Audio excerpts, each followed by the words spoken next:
नमस्कार दोस्तों, मैं डॉक्टर आशुतोष चौबे आप सभी का स्वागत करता हूं अपने यूट्यूब चैनल वैदिक जीएस एकेडमी पे। दोस्तों, आज जो है मैं आपके लिए एक अलग प्रोग्राम लेके आ रहा हूं और मेरा उद्देश्य है, मेरे कुछ मित्रों ने मुझे सलाह दी और यूट्यूब पे लोगों ने मुझसे रिक्वेस्ट की कि नहीं, यहाँ मैं जो है आर ओ के लिए डेली बेसिस पे आपको 10 क्वेश्चन डालता रहूं।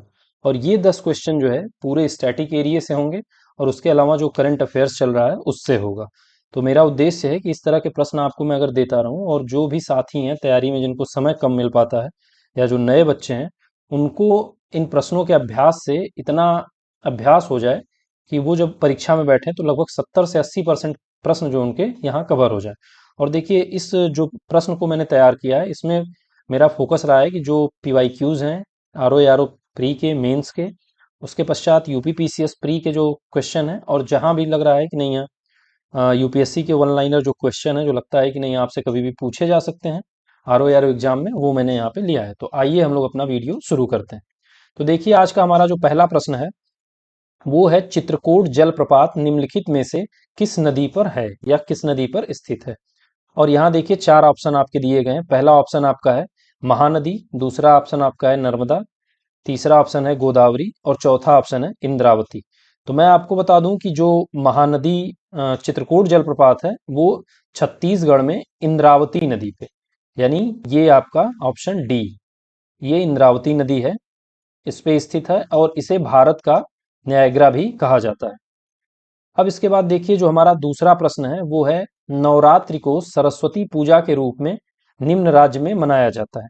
तो नवरात्र को सरस्वती पूजा के रूप में जो है वो देखिए केरल राज्य में मनाया जाता है। यहाँ आपके 4 ऑप्शन है। Option A Kerala, option B Karnataka, option C Tamil Nadu और ऑप्शन डी तेलंगाना। तो केरल प्रांत में जो है वो जो है नवरात्रि को सरस्वती पूजा के रूप में मनाया जाता है।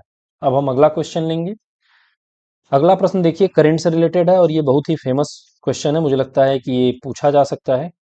समक्का सरक्का जनजातीय विश्वविद्यालय किस राज्य में स्थापित किया जा रहा है। Option A Andhra Pradesh, option B Tamil Nadu, option C Kerala और ऑप्शन डी तेलंगाना।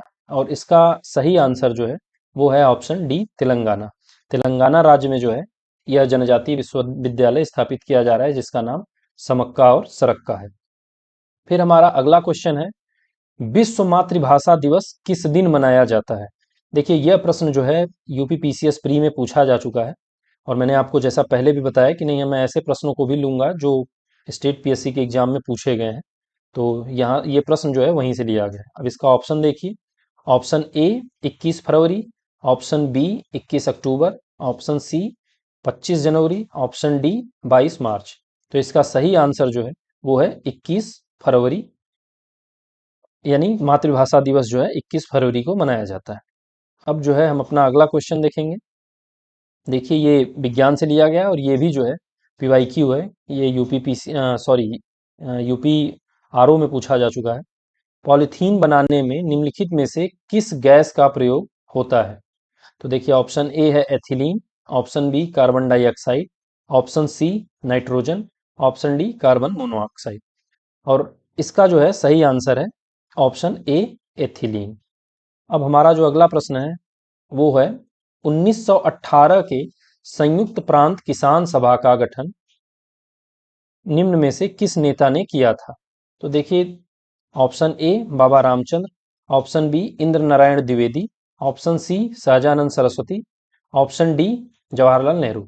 देखिए, जो संयुक्त प्रांत किसान सभा थी उसका गठन जो है इंद्र नारायण द्विवेदी द्वारा किया गया था, यानी ऑप्शन बी यहाँ आपका सही हो जाएगा।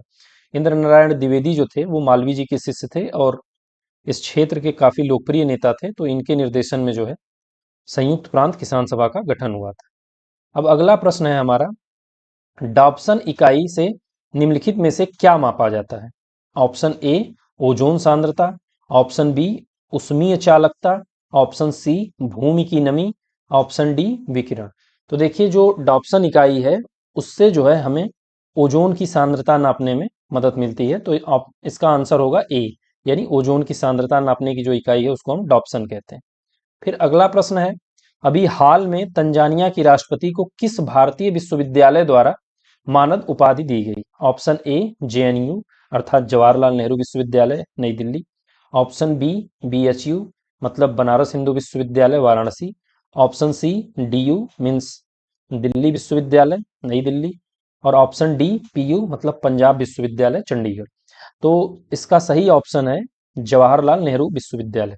देखिए जो तंजानिया की राष्ट्रपति हैं वो अभी फिलहाल भारत यात्रा पर आई थी और जवाहरलाल नेहरू विश्वविद्यालय द्वारा जो है उनको मानद उपाधि प्रदान की गई थी। अब इसके बाद जो हमारा अगला प्रश्न है वो है उत्तर प्रदेश कृषि अनुसंधान परिषद कहाँ स्थित है। Option A Lucknow, option B Meerut, option C Ghaziabad और ऑप्शन डी गोरखपुर। देखिए उत्तर प्रदेश कृषि अनुसंधान परिषद जो है वो लखनऊ में स्थित है। तो इसका मतलब हो गया कि आपका ऑप्शन ए सही उत्तर है। फिर अगला प्रश्न है 2011 की जनगणना स्वतंत्रता के बाद किस नंबर की है।